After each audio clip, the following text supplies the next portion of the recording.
선거에 관한 문제입니다. 갑국의 국회의원은 현재 지역구 200명과 비례대표 100명, 총 300명 의원으로 구성돼 있죠. 유권자는 지역구와 정당에 각각 한 표씩 투표한대요. 지역구 의원은 소선거구제, 지역구마다 한 명씩 뽑고 있고, 비례대표는 비례대표 의원 정수에 각 정당의 정당 득표율을 곱하여 산출된 수만큼 정당에 배분해주고 있대요. 그러니까 정당별로 득표한 만큼 비례대표 의원을 가져가고 있었다는 얘기죠. 그런데 개편안 고치려고 한대요. 어떻게 바꿀 거냐면 의원 정수는 유지한다. 300명은 유지한다는 소리죠. 지역구 200명과 비례대표는 원래 100명이었는데 총 100명 중에 50명은 기존 방식대로 배분하고 나머지 50석, 이게 중요하죠. 아래 계산 방식에 의해서 정당별로 배분해 주겠대요. 아래 계산 방식을 살펴보면 의원 정수는 300명이에요. 300명에서 각 정당의 정당 득표율만큼 일단 계산을 해준다는 거죠. 너네가 300명 중에서 얼만큼 가져갈 수 있어, 원래. 계산해 준 다음에 여기서 각 정당의 지역구 의원 당선자 수를 빼겠대요. 너네가 만약에 지역구 의원을 이만큼 가져갔으면 그만큼을 빼고 남은 좌석을 2로 나눠서 그 수만큼을 이 50명 중에서 받아가겠다는 얘기죠. 그래서 일단 이 갑국의 선거제도에 대한 옳은 설명, 이 문제를 살펴보면요. 현행의 경우 지역구 선거수는 200개이다. 맞는 말이죠. 개편안에서는 지역구 결과를 반영하여 비례대표 의석 중 일부를 배분한다. 지역구 결과를 반영하여 일부, 지역구 결과를 반영하고 있죠. 지역구 의원 당선자 수를 반영해서 비례대표를 배분해주는 게 개편안이죠. 맞아요. 현행보다 개편안에서 양당제의 가능성이 높다는 건 잘못된 말이죠. 양당제는 가장 지지율이 높은 두 정당의 양강 체제가 형성될 가능성인데 이런 식으로 개편을 하게 되면은 그 비례대표, 뭔가 비례적 의미가 더 커지는 거죠. 그렇기 때문에 양당제가 형성될 가능성은 더 낮아진다라고 해야 돼요. 리을을 볼게요. 개편안은 현행과 달리 유권자가 비례대표 의원 후보자를 직접 선택할 수 있다. 근데 비례대표 각 정당의 1, 2, 3, 4, 5, 6번 중에서 난 비례대표 3번이 마음에 드는데 이런 투표는 할 수가 없죠. 비례대표는 정당에 투표하는 거예요. 이거는 개편안에서도 마찬가지라는 얘기예요. 유권자는 비례대표 의원을 고를 수는 없어요. 그래서 옳은 설명만을 고르면 기역, 니은이기 때문에 정답은 1번이 되겠습니다. 근데 더 중요한 이 다음 문제를 가볼게요.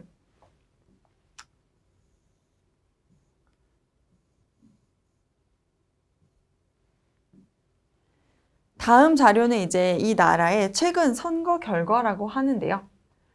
이에 대한 분석 및 추론으로 이제 옳은 걸 골라볼게요. 현행에서 A당은 의회 내에서 과반수 의석을 차지한다. 현행을 보고는 지역구 의석률이 44%라는 건 지역구가 총 200명이었죠, 국회의원이. 200명 중에 44%면 88명이라는 소리죠. 그리고 정당 득표율은 38%면은 비례대표 의원 100명 중에서 38명을 가져가고 있다는 소리죠. 그럼 이 두 가지를 더해보면은 126명이라는 소리가 나와요. 그러면 A당은 현재 국회의원 300명 중에서 총 300명 중에서 126명이니까 과반수 의석을 차지하지는 못하고 있죠. 그 다음에 2번을 볼게요. 개편안에서 B당의 비례대표 의석률은 40%이다. 한번 계산해 볼게요. 개편안을 계산해 보면 일단 정당 득표율이 40%니까 비례대표 의원 100명 중에서 50명에 대해서는 40%를 인정해서 배분해 주기로 했었죠. 50명의 40%면은 20명이네요. 그럼 B당은 일단 이 50명 중에서는 20명을 받아가고 나머지 두 번째 50명은 이 계산식에 따른 결과를 가져가겠죠. 계산을 해보면 300명 곱하기 정당 득표율은 40%였어요. 300명의 40%면은 120명이네요. 그럼 120명에서 지역구 의원 당선자 수를 빼줘야겠네요. 비당의 경우에는 지역구 의석률이 42니까 지역구의 국회의원 숫자는 84명이 되겠죠. 그럼 120에서 84를 빼면은 36이 나오네요. 그럼 이걸 다시 2로 나눠줘야 되니까 이 50명 중에서는 18명을 가져가게 될 거예요. 그럼 18명과 20명을 합치게 되면은 비례대표 의원으로는 총 38명을 가져가게 되겠죠. 비당의 경우에. 그러면은 비례대표 의원을 38명을 가져가게 되면 정당 득표율은 40%보다 낮아지는 의석률은 38%가 되겠죠. 비례대표 의석률의 얘기예요. 그 다음에 3번을 가볼게요.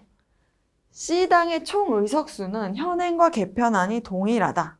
그럼 계산을 해봐야 되겠죠. C당의 경우를 계산해보면 일단 지역구 의석률이 8%니까 지역구 의원은 16명이에요. 정당 득표율이 12%였으니까 원래 비례대표 의원은 12명이었어요. 두 가지를 합치면 현행에서는 28명을 가져가고 있었네요.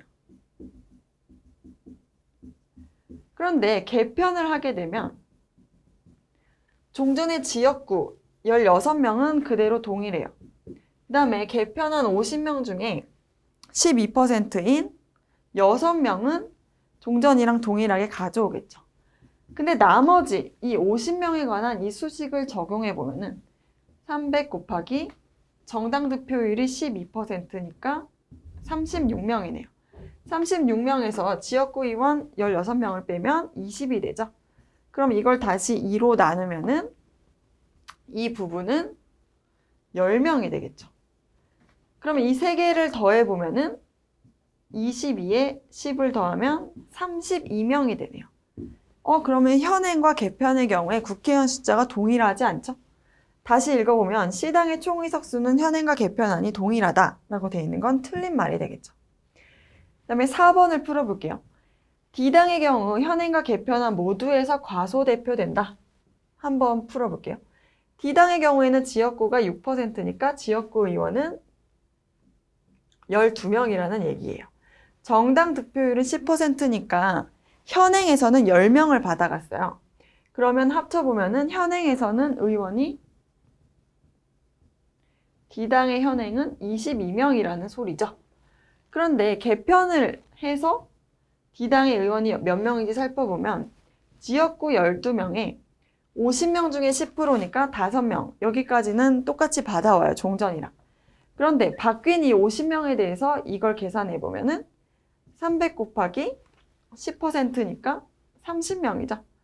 30명에서 지역구 12명을 제외하면은 18명인데 이걸 다시 2로 나눠야 되니까 그럼 9명이 되겠죠. 그럼 이 수식을 계산한 결과값은 9명이 돼요. 그러면 12 더하기 5 더하기 9를 하게 되면은 26명이 되겠네요. 그러면 현행 22명이고 바뀌면 26명이 되는구나. 이렇게 알 수가 있어요.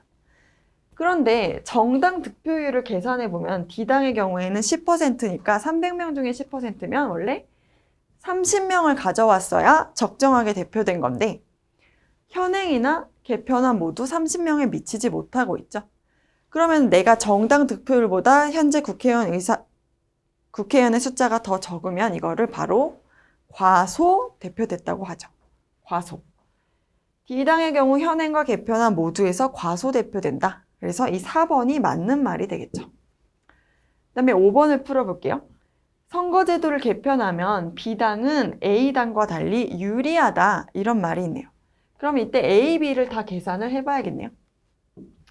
A, B를 계산을 해보면 아까 B당의 경우에는 의석률이 38%가 나왔었죠.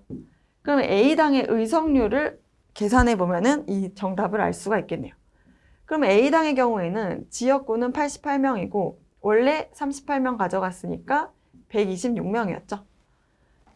A당은 126명이었는데 여기서 개편을 하게 되면은 88 더하기 50명 중에 38명이니까 19명 더하기 이 수식의 결과값은 300 곱하기 38%에서 현재 지역구 의원 수인 88을 뺀 이 결과값을 계산해 주면 되죠. 그러면 114가 되니까 여기서 88을 또 빼면은 26이 돼서 2로 나누면 13이 되겠네요. 그러면 A당의 경우에는 어쨌건 이 비례대표에서 38명까지 가져갈 수 있었는데 19와 13을 더하면 32명이 되니까 비례대표 의원이 6자리가 줄게 돼요. 그러면 총 더하면 A당은 개편하면 120명을 가져간다는 소리죠. 그럼 A당의 경우에는 원래 국회의원 숫자보다 더 줄게 되고 B당의 경우에도 원래 국회의원 숫자보다 더 줄게 됐었죠. 그러면 B당은 A당과 달리 유리하다라고 써있는 말은 틀린 말이 되죠. A, B 모두 개편하면 불리해진다라고 해야 돼요. 그래서 정답은 4번이 되겠습니다.